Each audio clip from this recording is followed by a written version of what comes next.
Hello everyone, आज हम लोग बात करने वाले हैं गुलेनबेरी सिंड्रोम के ट्रीटमेंट के बारे में, यानी कि मैनेजमेंट के बारे में।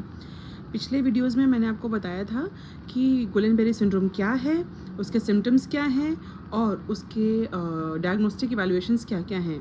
आज हम लोग बात करेंगे ट्रीटमेंट के बारे में। तो मैंने आपको बताया था कि ये जो है गुलेनबेरी सिंड्रोम है, ये एक ऑटो इम्यून डिसऑर्डर है।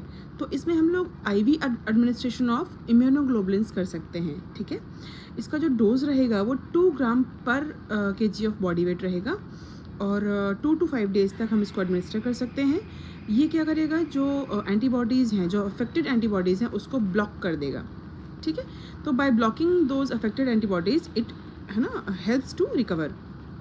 इसके बाद हम लोग क्या कर सकते हैं कि प्लाज्मा एक्सचेंज कर सकते हैं। वो उससे होगा क्या कि जो भी अफेक्टेड एंटीबॉडी है वो रिमूव ही हो जाएगी, तो फिर कोई बैड इफ़ेक्ट या एडवर्स इफेक्ट होगा ही नहीं। तो ये भी हम लोग कर सकते हैं। एक और चीज़ इन दोनों के बीच में नोट करने वाली है कि अगर हम लोग IVIG दे रहे हैं तो हम लोग प्लाज्मा एक्सचेंज नहीं करेंगे, दोनों में से कोई एक ही ट्रीटमेंट लेंगे। ये दोनों ही फर्स्ट लाइन ट्रीटमेंट हैं। सपोर्टिव केयर में हम लोग दे सकते हैं, जैसे कि बेड सोर प्रिवेंशन कर सकते हैं, मसल रिकवरी के लिए फिजियोथेरेपी दे सकते हैं, पेन कंट्रोल अपने को देना पड़ेगा। पर क्या पेशेंट को तो की तो बॉडी पैरालिटिक है, उसको पेन कैसे होगा?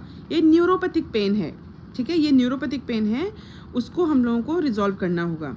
उसके बाद में मैंने आपको बताया था DVT है ना, डीप वेन थ्रोम्बोसिस, उसको प्रिवेंट करने के लिए हमको एक्सरसाइज या पैसिव एक्सरसाइज पेशेंट को देनी होंगी। उसके बाद है ICU मैनेजमेंट।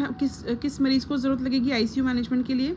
जिसकी डिजीज़ बहुत ज़्यादा जल्दी प्रोग्रेस कर रही है, यानी कि जो अफेक्टेड एरिया है वो बहुत जल्दी बढ़ रहा है, या फिर जिसकी रेस्पिरेटरी फेलियर होने के चांसेस हैं। तो उन लोगों को हम लोगों को क्या करना पड़ेगा? ICU में मैनेजमेंट देना पड़ेगा।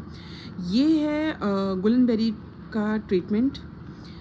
कुछ ऐसे लोग होते हैं जिनका मसल वीकनेस या जिनका इफेक्ट होना कुछ समय में बंद हो जाता है, 2-3 महीने में ख़त्म हो जाता है। कुछ लोगों के अंदर वीकनेस रह जाती है, ठीक है, और कुछ लोग जल्दी रिकवर भी कर जाते हैं। तो इसका एक ही फंडा है, early identification and great management. तो ऐसा हो सकता है। तब तक के लिए keep learning and keep sharing. बने रहिए गुलेनबेरी सिंड्रोम के जैसे और भी कई डिजीज़ को जानने के लिए। Bye bye.